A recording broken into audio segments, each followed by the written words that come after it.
Hi, I'm Victor Kjartansson, Senior Consultant.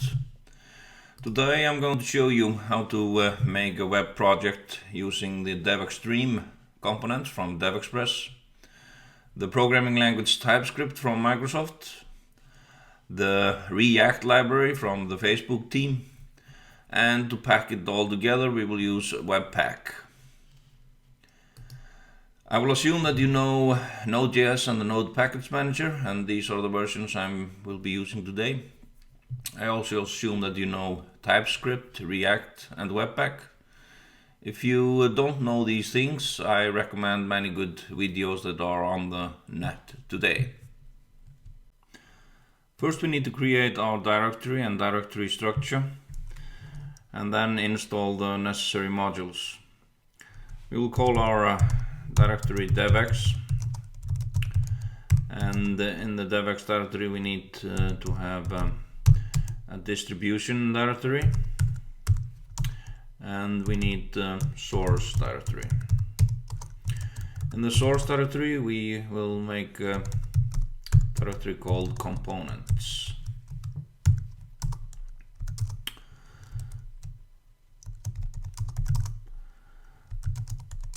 So then we need to create a package.json file for our to save our setup. We will do npm init, and we will just use the default values for the package.json file. Then we need to install TypeScript, typings, and Webpack, and we will do that by using npm install globally TypeScript, typings, and Webpack. I have already installed those on my machine, but I will install it again. The only thing that will happen that a newer version will be installed if they exist from them versions installed on my machine. After we have installed the TypeScript, typings, and Webpack globally on the machine, we are ready to install some of the files and modules we are going to use. For React, we will install React and React DOM as our node modules for React, and we will use the save option to save it in our package.json file. After they are installed, we can see in our package.json file that we have the necessary dependencies in our package.json file, React and React DOM. Now if we look at our folder structure, we see that we have some new folders and files from our original folders that we created. We have the node modules folder here, and the package.json file, and the typings.json file, and the typings folder. And if we type out the typings file, we see that we have the ambient dependencies of jQuery, React, and React DOM. And if we go into the typings folder, we see that we have an ambient folder here also that has our components jQuery, React, and React DOM typings defined. So now we can start to do the programming. I start up the Atom editor, and we get up our file tree here on the left and the editor to the right. The first thing we will do is to create the tsconfig file for TypeScript. So tsconfig.json. This file includes the definitions for TypeScript that we need in our project. Here we have compiler options. We have the out directory, which is our distribution directory. We want to have source maps. No implicit any means that we can have parameters that are not doesn't need to be declared with variable type. Our module will be common.js, and the target output will be ES5, and JSX files means that we are using React. The files that we'll include will be the main definition TypeScript file, the menu TypeScript file, and the index TypeScript file. Now we will create our two React components, the index TypeScript file and the menu component, and the Webpack config file. We will start with the menu component. I'll create a new file here called menu.tsx, and here I will put in the necessary definitions. We see here that we import all properties from the React and the React DOM and give them these two variable names, React and React DOM. We have a menu properties, props, that we are going to use later on. And we have a class called menu that extends the React component with these menu properties. And it renders only an empty div to begin with. Or we can say hello DevExtreme reacting. And then we will create our index.tsx file, and the only thing we will do here is to reference the typings file that we already created with our typings comments, and then it includes the components that we are going to use, although we are not going to use it until a little bit later.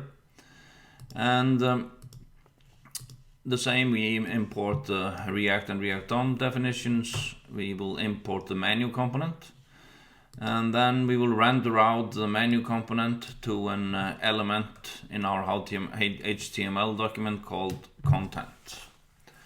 So the third file we need to create at the root is index.html, and here we will have a extremely simple HTML file that only has the element that we will render our React component in, and we will include the scripts for React and React DOM from our node modules folder, and then we will include our definition, the JavaScript definitions from the bundle that we will create with Webpack. So that leaves us with the Webpack definition file, Webpack config.js, and here we have the Webpack definitions. We have an entry file called source index.tsx that we already created. We have the output file distribution bundle that will come in our distribution file folder. We will use source maps dev tool, and we will resolve all these extensions. The modules that we are going to use is the TS loader for TypeScript for all files ending in TSX, optional X, as we see here, and we will use preloader that creates the source map from the source map loader. And if we save the Webpack file, we can now go to our folder again. We can see that Webpack generated in the dist folder the bundle.js file and the bundle.js map file for our source maps. Now if we look at the what is in our distribution folder, now we have the components menu file here. And the most interesting file here now is the bundle file that Webpack generated. It has the definition for Webpack with the require functionality. And then we can see that our React render code is generated here. If we go out to the terminal again and open the index.html file now, we see that we get the hello DevExtreme reacting just like we expected. We can also run the Webpack dev server, which is a web server with a Webpack functionality, to run our page from the web server. So we will install Webpack dev server globally, have it available in all our projects, since it is more like an application than a tool we will be using in our project. Then we can run a Webpack dev server, and it runs up with port 8080, and we can see that our web should be 8080 running on localhost like we expected. Now we will start installing the DevExtreme libraries into our project, and to do that we will use a bower. So we will do bower init to start up with a bower JSON config file. We'll just use the default values, and now we have our bower JSON file here. We will then install the necessary components with bower install DevExtreme, and use the save option to save it in our bower JSON file. Then what we get is the DevExtreme library to our bower components file. And if we look here, we see that we now have the bower component folder with DevExtreme and all the libraries that DevExtreme is dependent on. Now we can include DevExtreme and the dependent libraries into our index.html file. We can see that we already have the React files included in our file, and if we look here we can see that the DevExtreme is dependent on globalize and jQuery. So we'll load these files into our index.html file. First we will put here jQuery min.js, and then we will add globalize, and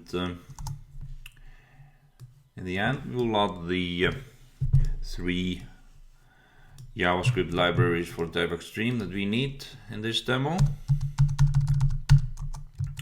and we will use the DX module core. We can see here in DevExtreme JavaScript modules, we see that there's a lot of different modules, and we could include DX all if we wanted, but just going to use the minimal needed for this demo. The core, the widget base, and the widget web, which are modules that we need. And we also need some styling for our components, and we will use the 3 CSS libraries from DevExtreme: the single page application CSS, the common CSS, and the dark compact CSS. And if we save this index.html file now and go to the dev server again, we can run the Webpack dev server in watch mode also to watch our changes. And we do a refresh here, and we will inspect our file and see what we got from the web server, we can see that first it loaded in the CSS files, then the React and React DOM, and jQuery and other DevExtreme libraries after that. Now we need to change our menu component to render out the DevExtreme component, the menu component from DevExtreme. We will start by deleting the content of the div, so we'll just have our div without no content. And then we will add one function to the React component. It's called component did mount, and we will keep it as simple as possible. We can see now that the component did mount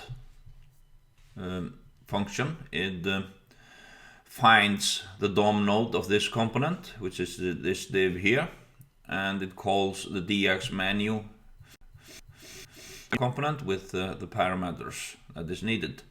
It needs the items property for the data source and has just two other properties: to hide submenu on mouse leave and the display expression name. That means that we will use the name property of our items to render out the name. So we need to tell the React component that we are expecting items. We'll just give it the any type. We are expecting that into our component. And we also see that the React doesn't know DX menu, so we will fix that. To fix that, we need to install the typings for our DevExtreme library, ambient for external JavaScript library, and save to our config file. And we have now installed the typings, and we can see that in our editor, if we look at the main definition TypeScript file, we see that we have DevExtreme installed. And if we look at our menu component, we can now see that the error is gone. Now we have our menu component ready, and we need to fix the index TypeScript file that calls the menu component that doesn't have any items property defined, like we set as a requirement here in the menu props. So we will add that.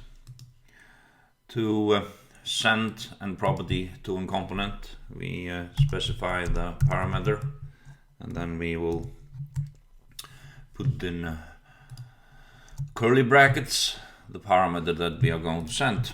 And in this case, we will have it as simple as possible. We will send down an array of menu items. That in this case is only the file menu with one item new, and I'll put in ID 1 and ID 10 here for the two different items. And we will save this file, and we should be able to see our component rendering out. We will start the Webpack dev server,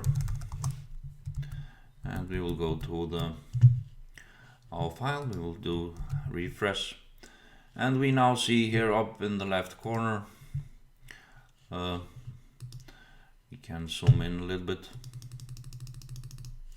We will see that we have now a menu component here. To finish off, we will put in some dark background to our web page, so it looks a little bit better in dark mode. So in our source folder, we will add a CSS folder, and we will add some CSS file, main CSS, and in that file we will just put in background color, and then we just need to include that file in our index HTML file. So we will do that, and if we save now and refresh our page, we now have some dark background, and our DevExtreme component is rendering out exactly as it should. We can add an item click property to the menu component just to show that we can use all the properties of the DevExtreme components. We will use the fat arrow syntax of a function that takes in item, and we will just log it out to the console. So you'll see that our event is kicking in. So we will refresh, we will open up the console, we will click on file to begin with, and we see that the console logs out that we have clicked on the file component. Here we could put in some command string to check in our item click. And if I click on the new, we will also see that the new element has been clicked. So we have implemented DevExtreme using the TypeScript language and rendered it out as a React component. In next videos I will show you how to use more of the DevExtreme components and the jQuery UI and other components to make a text editor. The code will be available here at GitHub in this repository.